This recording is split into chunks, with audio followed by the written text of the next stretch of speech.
Ella era una hermosa chica de ciudad, rodeada de la tecnología y acostumbrada a los lujos de las grandes urbanidades.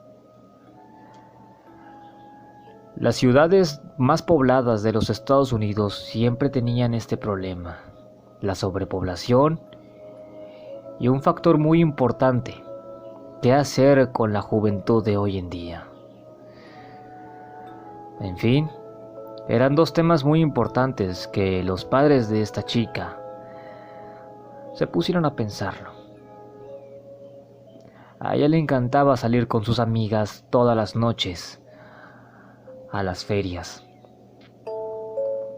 Y como bien te conté sobre el problema de las urbanidades, sus padres decidieron llevarla una semana entera a que visitara a su tía en una casa muy a lo lejos.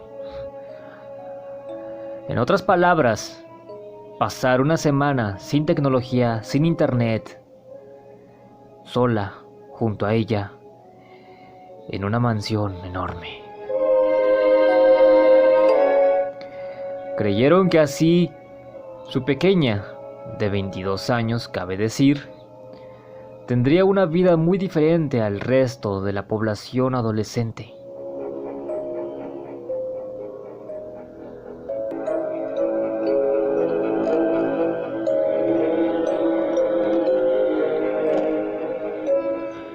En esa noche lluviosa, sus padres la llevaron al auto y conducieron por toda la carretera, desde Iowa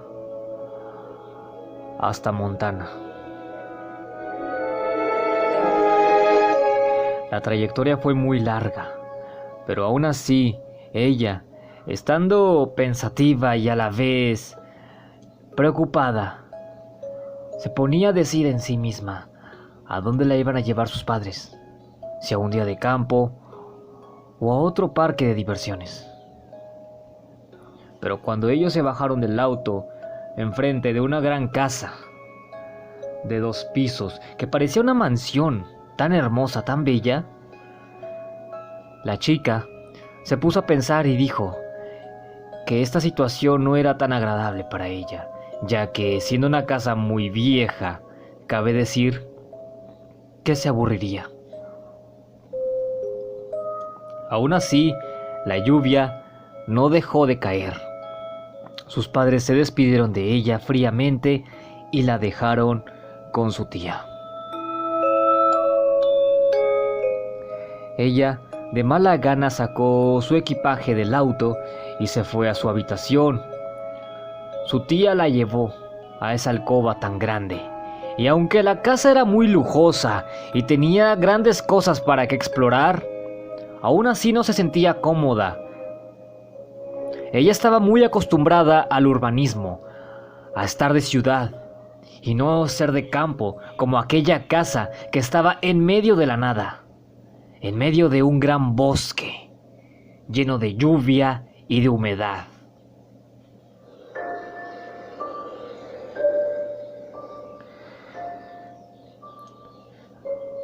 Al día siguiente, decidió explorar por primera vez la casa. Habían cosas muy interesantes, como los cuadros, los sofás, las ventanas, artefactos.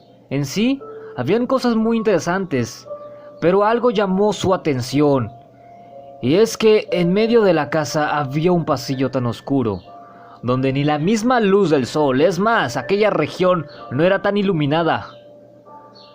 Pero la poca luz que entraba por las ventanas o por alguna grieta de la casa, cabe decir que la casa ya era muy antigua, podría verse entre el pasillo unas pequeñas habitaciones y nada más. Ella, intrigada, le preguntó a su tía que por qué había un pasillo tan oscuro en medio de una colorida casa. Ella le responde que esta casa, esa mansión, había sido construida en la época de 1600. Le contó una pequeña historia que data de esa época, que aquellos pobladores construyeron esas casas tan antiguas para poder escapar de sus asesinos. Se cuentan muchas historias terribles sobre Montana.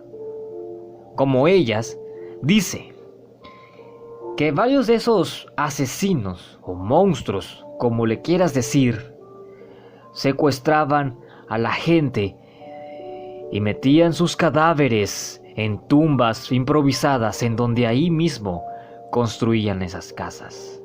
Se podría decir que cada construcción era un cementerio personal.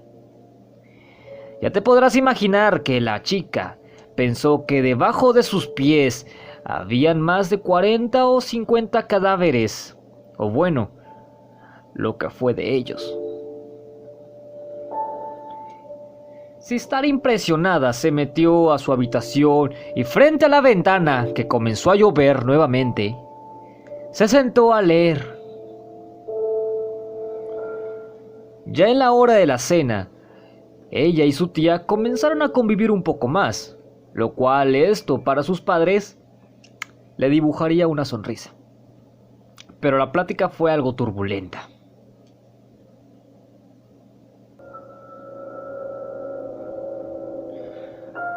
Su tía le contaba que desde muy pequeña le tenía miedo a ese pasillo y que sus padres siempre le prohibieron que entrara por ahí. En sí, aquella historia no era para asustarla, sino para advertirle que por nada en el mundo entrara en ese rincón de la casa. Ella, sin sentir miedo ni pena, acabó de cenar y nuevamente se dirigió a su cuarto nada más para leer. Como es una casa muy antigua en un poblado demasiado lejano de cualquier lugar de población, por así decirlo, no había internet, así que se dispuso a relajarse. Ya en la madrugada, vio cómo la puerta se abría lentamente. Aquellos ruidos de afuera la despertaron, y con la misma mirada y el rabillo del ojo, vio cómo la perilla daba vuelta. Encendió su lámpara con un chasquido y pudo ver que efectivamente alguien o algo del otro lado de su puerta quería entrar. Pensó que era su tía, nada más ella, y vivía nada más. Pero estaba muy equivocada. Para la mañana siguiente le contó todo esto y ella le dijo que en algunas ocasiones escuchan ruidos extraños, pero que no les toma mucha importancia, ya que ella está muy acostumbrada a ese tipo de cosas raras. La siguiente noche fue más aterradora, ya que los golpes de la puerta se hizo más frecuente. La ventana comenzó a sonar como si unas garras comenzaran a rascar. La voz de una niña sonaba del otro lado del pasillo, sonriendo o sollozando. Nuevamente, la perilla volvió a dar vuelta y pudo ver que la puerta finalmente se abrió lentamente, haciendo ese típico sonido de madera podrida. Aterrorizada, dio un grito, pero se dio cuenta que su tía no estaba ahí. A la mañana siguiente, volvió nuevamente con su tía para contarle todo esto, y su sorpresa fue esa: su familiar no estaba ahí. ¿Y qué fue lo que encontró? Una nota que decía que la casa estaba maldita y que todo espectro de familiar era muy frecuente ver. Entonces, los padres de la muchacha la enviaron sola a una casa. ¿O es que acaso los padres también eran fantasmas? Déjame ver qué opinas. y comenta tus especulaciones y teorías. Has sintonizado Surd Horror. Y nos vemos en otro próximo video.